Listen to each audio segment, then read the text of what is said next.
Binalita na kaya ito sa ibang media? Buti pa ang SMNI. Ayon po dito sa kanilang post, drone shot po yan sa nagpapatuloy na Move for Peace Now rally sa Cotabato City ngayong Huwebes, kung saan ipinanawagan ng grupo ang paghalang sa Bangsamoro Authority at pangangalaga sa peace process. Maraming nag-comment dyan, kailan kaya sila pupunta sa harap ng Malacanang? Malay natin hindi nakakarating kay Dunyor ang mga ganitong kaganapan.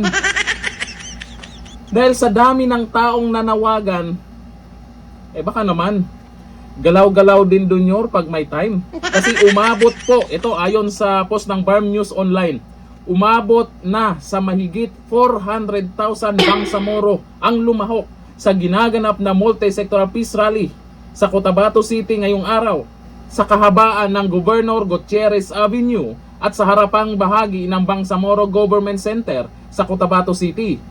Ngayong araw ng Huwebes, panawagan ng libu-libong mga rallyista na muling ibalik ang MILF lead na Bangsamoro Transition Authority at ibalik si MILF Chairman Ihadz Murad Ibrahim upang pamunuan ang Bangsamoro Transition alinsunod sa mga prinsipyo at layunin ng Bangsamoro Peace Process.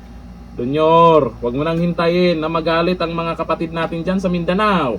Ang nasabing bilang ay inaasahang madadagdagan pa dahil sa patuloy na pagdagsa ng mga Bangsamorong nais na makiisa sa isinasagawang peace rally.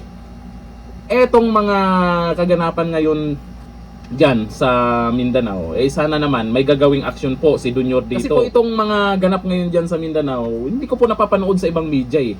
Ito sa SMNI, may inilabas po sila na drone shot na kung saan talaga namang patuloy ang dagsa ng mga tao dyan ngayon ha. Ngayong araw na to. Dyan po sa nakapanood po ng video na yan at sa balitang yan, marami pa namang nagko-comment, kailan kayo pupunta sa Manila? Kailan kayo pupunta sa harap mismo ng Malacanang para makarating kay Dunyor yan? Kailan? I-share po natin itong video na to. Ay baka hindi po nakakarating kay Dunyor ito, yung panawagan ng mga kapatid po natin dyan sa Mindanao.